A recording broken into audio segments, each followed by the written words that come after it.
कांग्रेस का आज यौम तासीस है और आज 136वां यौम तासीस मना रही है कांग्रेस अपना। आज तकरीब में कांग्रेस के सीनियर लीडरान शामिल होने वाले हैं। पार्टी के तमाम जिला हेडक्वार्टर्स पर कांग्रेस की परचम कुशाई है।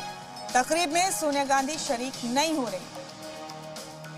सीधी तस्वीरें आप देख रहे हैं कांग्रेस दफ्तर की। आज कांग्रेस का 136वां यौम तासीस है और आज की इस तकरीब में सोनिया गांधी शामिल नहीं हो रही हैं क्योंकि उनकी तबीयत नासाज है। बड़ा अपडेट इस वक्त का आपको बता रहे हैं। आज कांग्रेस का 136वां यौम तासीस है और मुल्क भर में कांग्रेस इस दिन को मना रही है जश्न के तौर पर।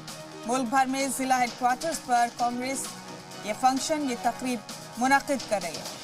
आज दिल्ली में कांग्रेस हेड ऑफिस में भी यौम तासीस मनाया जा रहा है। सीधी तस्वीरें दिल्ली में कांग्रेस दफ्तर की आप देख रहे हैं अपने टीवी स्क्रीन पर। बता दें आपको कि आज की तकरीब में सोनिया गांधी शरीक नहीं हो रही हैं क्योंकि उनकी तबीयत नासाज है।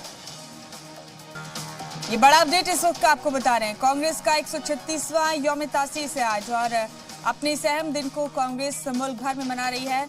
मुल्क भर में जगह जगह मुख्तलिफ प्रोग्राम मुनक्किद किए गए हैं इस तकरीब का जश्न मनाने के लिए, इस दिन का जश्न मनाने के लिए। आपको बता दें कि गांधी कुनबे से पहली बार पंडित जवाहरलाल नेहरू ने कांग्रेस के सदर का ओहदा संभाला था 1951 में।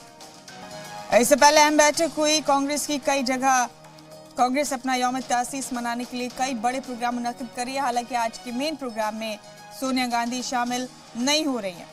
आपको बता दें कि राहुल गांधी भी मुल्क में नहीं है इस वक्त। प्रियंका गांधी जरूर तस्वीरों में नजर आ रही हैं। कांग्रेस दफ्तर की ये तस्वीरें हैं जो आप इस वक्त अपने टीवी स्क्रीन पर देख रहे हैं।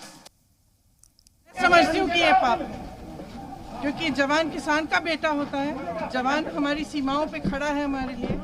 किसान अन्नदाता है इस देश में, तो सरकार किसानों के प्रति जवाबदेह है और सरकार को समझना चाहिए और किसानों से बात करनी चाहिए, उनकी आवाज़ सुननी चाहिए और जो कानून उन्होंने निकाले उन्हें वापस लेना चाहिए। राहुल गांधी नहीं आती हूँ।